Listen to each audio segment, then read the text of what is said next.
Hey guys, this is Abhishek from GadgetsToUse.com, and today we are going to do the full review of an affordable phone which is coming from Samsung, and we are talking about the Samsung Galaxy J3 which is launching in India on 31st of March.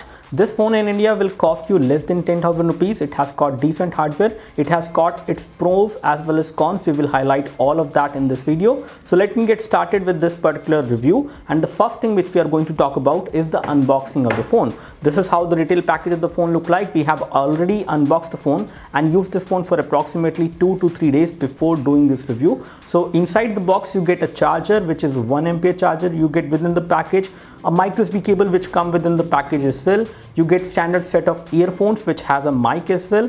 You get some user manuals which are there, and that is it. And you also get a battery which is a 2600 mAh battery. So these are all the things which you get within the package of the Samsung Galaxy J3.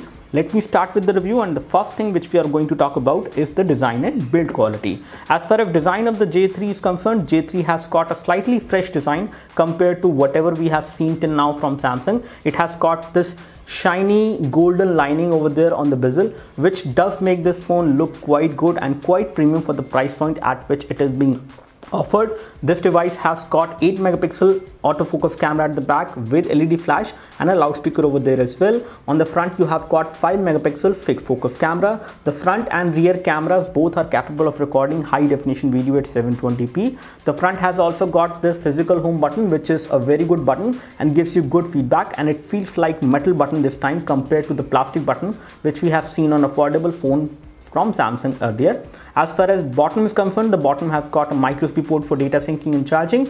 On top of the phone you have got a 3.5mm audio jack over there. On the right hand side of the phone you have got the power and sleep key, which is colored in the same color as the edge, and the edge of this phone looks a lot like Samsung Galaxy S6, although the difference is that this one is plastic. The Samsung Galaxy S6 has got metal edge.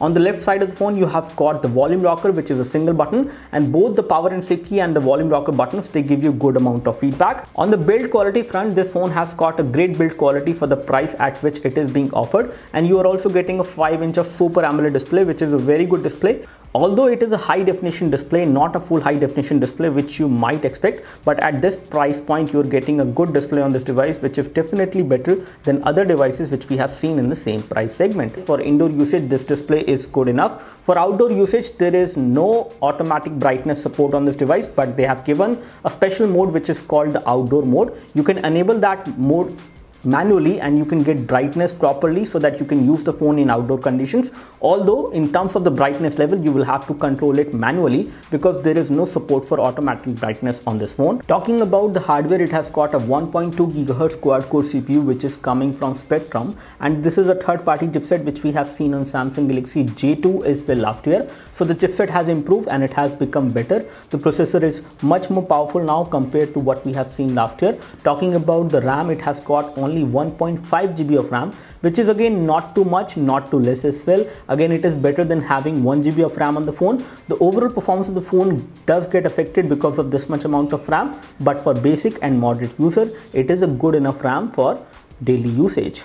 It has got 8 GB of internal storage, out of which 4.2 GB of internal storage is available to the user. However, there is a support for microSD memory card, but compared to the competition, the amount of storage you are getting on this phone is much lesser compared to 16 GB storage, which is quite standard these days for the price at which this phone is being offered. So again, in terms of the overall price value for money for the storage, you are getting low storage, but that can be solved with the microSD memory card because there is a dedicated microSD card slot on this device, which can take a microSD memory card up to 128 GB maximum. So you can expand the storage and you can also move applications from the phone memory to the SD card, and that is possible on this phone. So that is how you can solve the storage issues which you might face on this phone. Connectivity wise, there is no compromise on the phone. This phone supports 2 SIM cards, both have to be micro SIM, both of them will support 4G, and there is support for band 5 as well. That means you have support for voice over LTE by Reliance on this phone.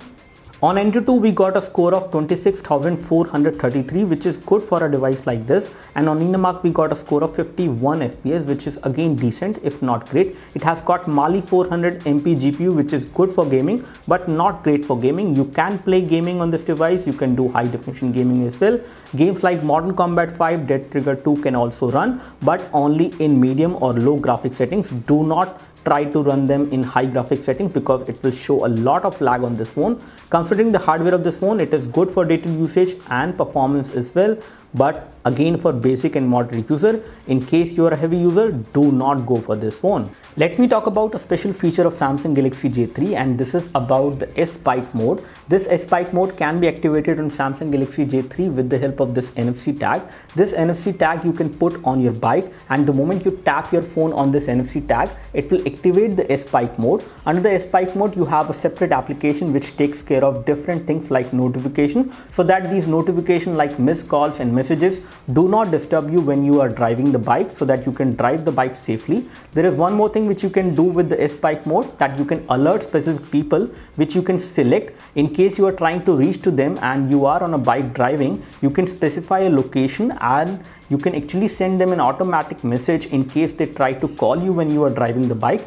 This message will include your location as well as the time you may take to reach to them. The third useful feature of the S-Bike mode is that it allows you to find out the time for which you have traveled on your bike. It will tell you the distance as well as the time each time when you drive your bike, and this is something which is very useful. For every other kilometer, for 50 kilometers you will earn a badge, and for 1000 kilometers you will get a gold badge. Talking about the camera interface, it has got 8 megapixel rear camera which is capable of recording high definition video at 720p maximum resolution. In the camera interface, you have support for HDR mode, Pro mode, panorama mode, and there are some nice filters as well. As we tested the camera, we got decent clarity in low light shots. Daylight shots were clear as well and had good colors. Low light shots showed certain amount of softness and noise. Front camera, however, is 5 megapixel fixed focus which can take good selfies in daylight, and in artificial light the photos are clear but slightly noisy. Overall, the low light selfies look good if not great in terms of clarity which you take from this phone.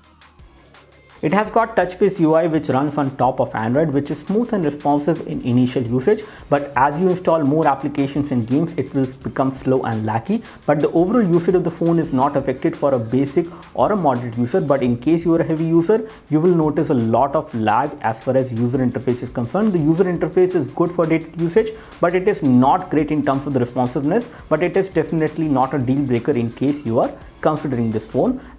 Battery on the phone is one of the weakest part of this device because it has got a 2600 mAh battery which may or may not last for a day. In our usage, we have found out that this device does last for a day for basic to moderate usage, but in case you play games and watch videos, in that case you will have to charge the device twice in one day, and that is something which will happen with this phone. Touch-based UI is again kind of resource hungry, and the overall battery performance of the phone is good if not great. For a basic user, it will definitely last for one day, but in case you are a moderate user or a heavy user, it will not last for one day for you. So let me conclude my review by mentioning some of the pros and cons of the Samsung Galaxy J3. Some of the pros of this device has to be a good display. You are getting a 5-inch Super AMOLED display which is very good, very bright, good in terms of color protection. You're getting good build quality as well and a decent camera for the price. Some of the cons which I would like to highlight for this device has to be 1.5 GB of RAM, which is kind of low for day-to-day usage, and in case you are a heavy user or a moderate user, you will notice slight amount of lag because of the RAM, which is kind of not sufficient for day-to-day usage scenarios and application. Another thing which is not too good about the phone is that there is no fingerprint sensor. So there is no fingerprint sensor coming on this phone compared to the competition which are offering fingerprint sensor at this price point, which is definitely a better thing compared to this device on which you do not get the same. The third weakest point of this phone is the battery. It comes with 2600 mAh battery which may or may not last for a day. Overall, I would like to give a thumbs up to the Samsung Galaxy J3, which is a good phone for an affordable price point which is coming from Samsung. In case you are looking for a phone which is less than 10,000 rupees and you would like to buy a Samsung phone, go for this one. However, it will come with some certain compromises, but it gives you great display, good build quality and a decent camera for the price. This is all I have to say. In case you have any queries and questions, please leave your queries and questions in the comment section below. You can like this video if this video helped you by clicking the like button below. You can subscribe to our YouTube video channel for more videos like this by clicking the subscribe button below. Thanks for watching this video. This is Abhishek signing off. Thank you.